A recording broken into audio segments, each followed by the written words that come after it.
नमस्कार. आज रविवार दिनांक 24 मे. जाणून घेऊया आजच्या मुख्य बातम्या. आपण ऐकत आहात मराठी अपडेट समूहाचे दररोज सकाळी 7:30 वाजता प्रसारित होणारे Marathi update morning news podcast. CIDCO ते जुना मोंढा मार्गावर एका भरधाव कारने एका पाठोपाठ जात असलेल्या 3 दुचाकीला धडक दिल्याची घटना काल रात्री 11 वाजेच्या दरम्यान घडलीय. यात 2 जणांना गंभीर दुखापत झाल्याची प्राथमिक माहिती असून पोलिसांनी कार ताब्यात घेतलीय.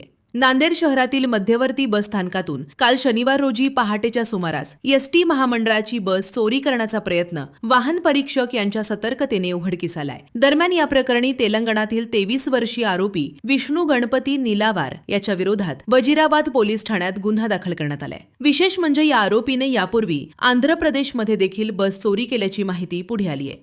सिडकोतील प्रतिष्ठित नागरिक संभाजी तिडके लिखित संतांची शिकवण या पुस्तकाचा प्रकाशन सोहळा आज रविवार रोजी गोविंद गार्डन हडको येथे सकाळी 11 वाजता आयोजित करण्यात आलाय. पूर्व शिक्षण संचालक गोविंद नांदेरे यांच्या हस्ते पुस्तक प्रकाशन होणार असून अध्यक्षस्थानी ज्येष्ठ सामाजिक कार्यकर्ते शिवाजीराव शिंदे हे असणार आहेत. तर रावसाहेब शेंदारकर, उदयराव निंबाळकर, देवीदास फुलारी, शंकर वाडेवाले, महेश मोरे आदींची विशेष उपस्थिती असणार असून सूत्रसंचालन धाराशिव शिराळे यांचे असणार आहे, अशी माहिती कैलास तिडके व प्रकाशक दत्ता डांगे यांनी दिली आहे. नांदेड पोलिसांच्या ऑपरेशन क्रॅकडाऊन अंतर्गत हिमायतनगर जुगार अड्ड्यावर स्थानिक गुन्हे शाखेच्या पथकाने धाड टाकून 8 जणांविरुद्ध कारवाई केली आहे. यात एकूण 1,27,600 रुपयांचा मुद्देमाल जप्त करण्यात आलाय. दररोज सकाळी 7:30 वाजता Marathi update morning news podcast ऐकण्यासाठी मराठी अपडेट पॉडकास्ट YouTube चॅनलला सबस्क्राईब करा. धन्यवाद.